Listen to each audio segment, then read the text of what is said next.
आजकाल सोशल मीडियाचा खूप फॅड चालू आहे. लाईक लोकं खूप ॲडिक्टेड आहे. तर तुम्हाला यावर काय बोलायचं आहे? सोशल मीडिया मला असं वाटतं की कोणतीच गोष्ट चांगली नसते आणि कोणतीच गोष्ट वाईट नसते. म्हणजे अति तिथे माती. जी गोष्ट अति होते ना तिथे त्याची माती होते.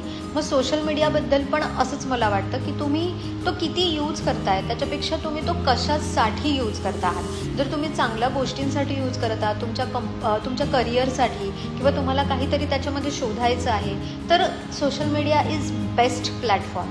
पण जर तुम्ही जस्ट टाईमपास करत असाल आणि दिवसांचे 3, 4, 5 तास असेच घालवत असाल तर ते अडिक्शन आहे. तर तो जस्ट वेस्ट ऑफ टाईम आहे. आणि सोशल मीडियावर आहे ना, जो तुम्हाला हॅपी फेस दिसतोय त्याच्या पाठीमागे खूप सारे 100 किंवा मी म्हणेन थाउजंड्स अजून पिक्स असतात. त्याच्यातला एक चूज करून तो तिथे लावला असतो किंवा अजून 50-60 व्हिडिओ असतात. त्याच्यातला एक चांगला व्हिडिओ तुम्हाला तो प्रेझेंट केला जातो. बँकरप्ट असलेली लोकं पण आम्ही खूप श्रीमंत आहोत असं दाखवलं जातं.